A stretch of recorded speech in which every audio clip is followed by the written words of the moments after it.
ఇళ్లలో, కార్యాలయాల్లో వెలుతురు రావడానికి, లోపల గాలి బయటకు వెళ్లడానికి పెట్టే వెంటిలేటర్లు. మీరు ప్రస్తావించిన వెంటిలేటర్లు వేరు. మీరడిగిన వాటిని రెస్పిరేటర్లు అని కూడా అంటారు.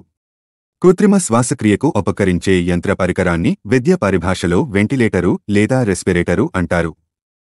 తీవ్రమైన ఆస్మా, విషాహారం, పురుగు మందులు తాగడం, విష సర్పపుకాటు, కోమా, తీవ్రమైన ఊపిరితిత్తుల జబ్బులు, మెదడు జబ్బులు తదితర అత్యవసర చికిత్సల సమయంలో రోగి తన సహజ పద్ధతిలో శ్వాసక్రియ జరపలేడు.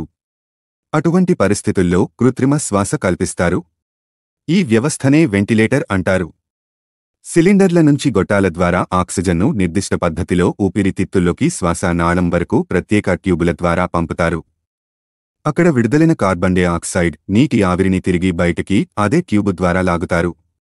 ఆక్సిజన్ను లోపలికి పంపే ఉచ్ఛ్వాస ప్రక్రియను, కార్బన్ డయాక్సైడ్ను బయటకు పంపే నిశ్వాస ప్రక్రియను కంప్యూటర్ ద్వారాగానీ, విద్యుత్తు పరికరాల ద్వారాగానీ, ముషలకాల ద్వారాగానీ నెరవేర్చే ప్రక్రియ వెంటిలేటర్లలో ఉంటుంది. సాధారణ శస్త్ర చికిత్స సమయంలో కూడా మత్తు మందును పంపడానికి, మత్తులో ఉన్న రోగికి శ్వాసలో సహకరించడానికి కూడా వెంటిలేటర్ను వాడతారు.